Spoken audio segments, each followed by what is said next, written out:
Hey, this is Kyle Benedict with MISO BIM. This tutorial topic is on design options, and this course is considered intermediate level. Design options are an excellent and underutilized Revit tool because oftentimes people simply don't know how to use them. So let's try and remedy that with this tutorial. In this example, I'm going to create two separate interior layouts for our hotel room we've been using this single file and the design options tool. There are a few important things to grasp when using this tool. First is the terminology. So if I go to our Manage tab and the Design Options tool, you'll see the first thing it says is now editing the main model. And the main model is essentially all the objects in your project that aren't part of your option. So if anything is never going to change, that's part of your main model.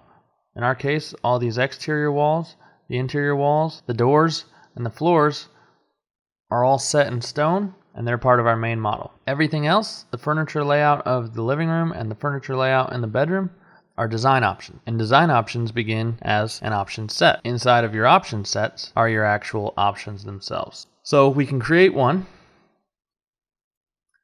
and we can name it accordingly.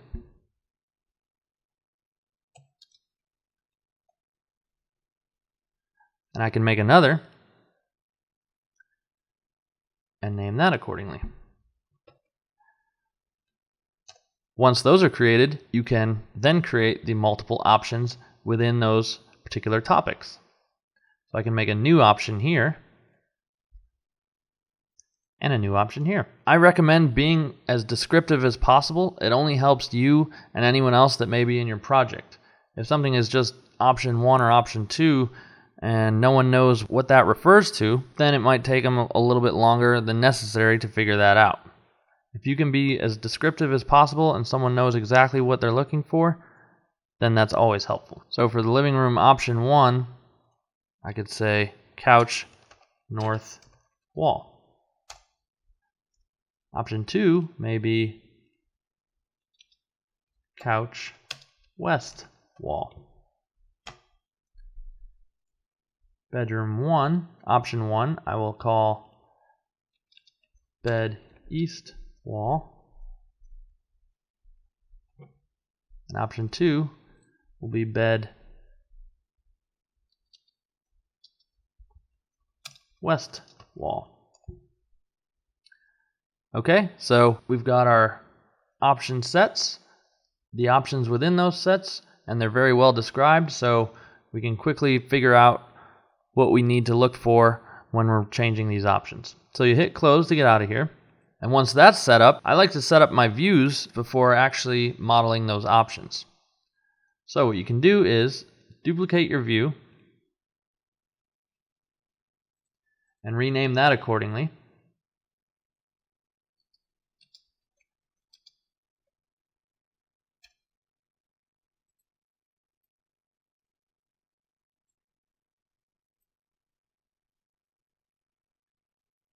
And you can make as many of these as you need for as many combinations of options you'll have.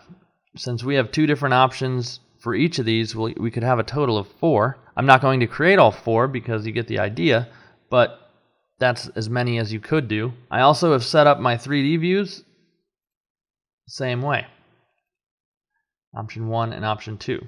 Once these views are set up, then you're going to change the visibility graphics design options.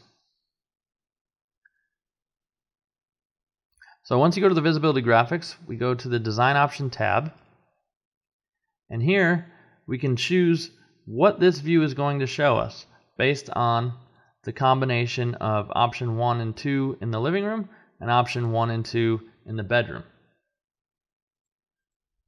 So we'll go option 1 and option 1 for both. And then in this view, we're going to go option 2 and option 2. Okay, nothing is changing yet. We'll get to that in a second. I'm going to do the same thing for our 3D view.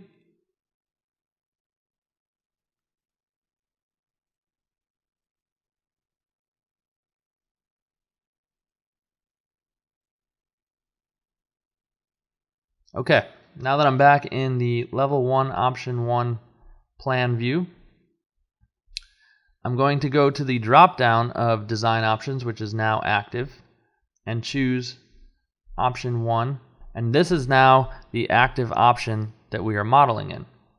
So I can go and add some furniture, and everything that you add in this view is now part of that option. And you'll see everything else is grayed out. When you go back to the main model, you'll notice that when you are in your main model, you cannot select one of your options. You have to go to this tab to select it.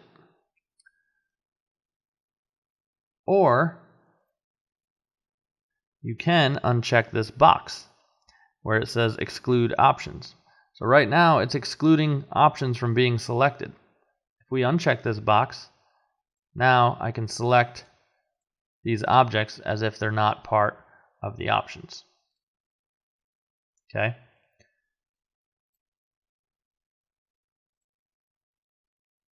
Now, I'm going to delete these, and I'm going to show you a shortcut of how to add objects to options. You'll notice I've been keeping these furniture out here floating in space because I'm not going to redraw everything. I'm just simply going to add these as part of my options. I'm going to select all my furniture and go to the copy clipboard. Then I'm going to go to option 1. I can now paste what I just copied into this option. Okay? It is pasted in here, and then I'm going to place it where I want it. This furniture is now part of option 1, couch north wall. So again, if we go back to the main model, that option is shown. Now the next thing I want to do is create option 2 for our living room. Now remember, you need to go to that particular view because it's not going to be shown in this view. So option 2, you'll see we can't see option 1 anymore. What I'm going to do here is rotate this first. Then I'm going to cut it rather than copy it because I don't need another copy of this. Go to option 2, paste it. And maybe I'll delete those ottomans because we don't have room for them. And now my option 2 is done.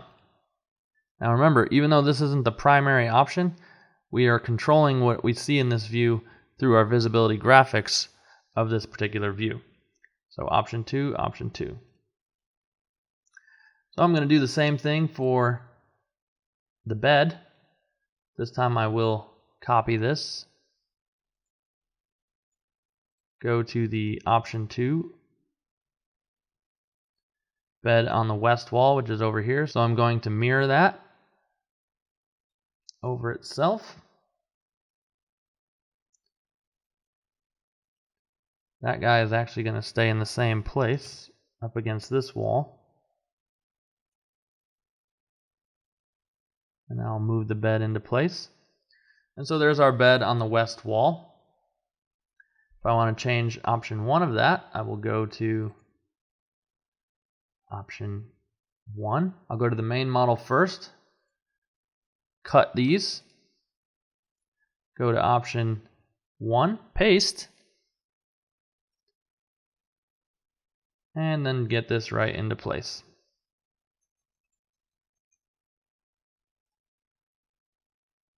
And there you have it. We've got option 1 here, option 2 here, and the same with the 3D views. I will tile these so you can see them both. So 2 completely different arrangements, all using the same model. Okay, the next step is to show these to your client. Since we set up the views from the start, presenting these to your client is as simple as placing the views on a sheet. So we've got our option 1 sheet here. So we'll bring option 1 plan view on and option 1 perspective view. Just like that. Clean up our titles a little bit.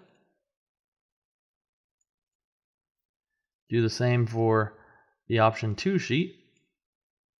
Put our view over there. Shorten that. Drag our perspective on. And there you have it. Option 1, option 2.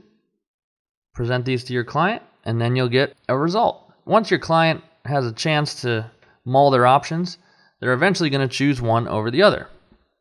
Once that happens, you'll want to make those options part of your live Revit model. All you have to do is go back to your design options tool and choose whatever option your client chose to be the primary option. So let's say they wanted option 2. We're going to change this to primary, make this primary as well. And once that's done, all you need to do is accept primary. It's going to tell you it's going to delete all the other options that are not your primary option. So we say yes.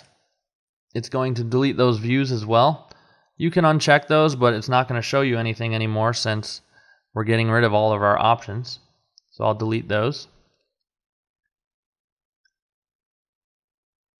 Close, and now if we go back to option 2, as you can see, the living room furniture is now part of our project. Do the exact same thing for your bedroom option set. Hit accept primary. Yes. Close. And now the bedroom set is part of your model as well. Once that's done, these objects are part of your model, and you can continue on with the documentation process. So to recap, you're going to build your main model, create your options, create the views to see your options, place your objects and build anything you need using the options and views you made. And then finally, once a decision has been made, accept the primary options. That's it for design options. Thanks for watching.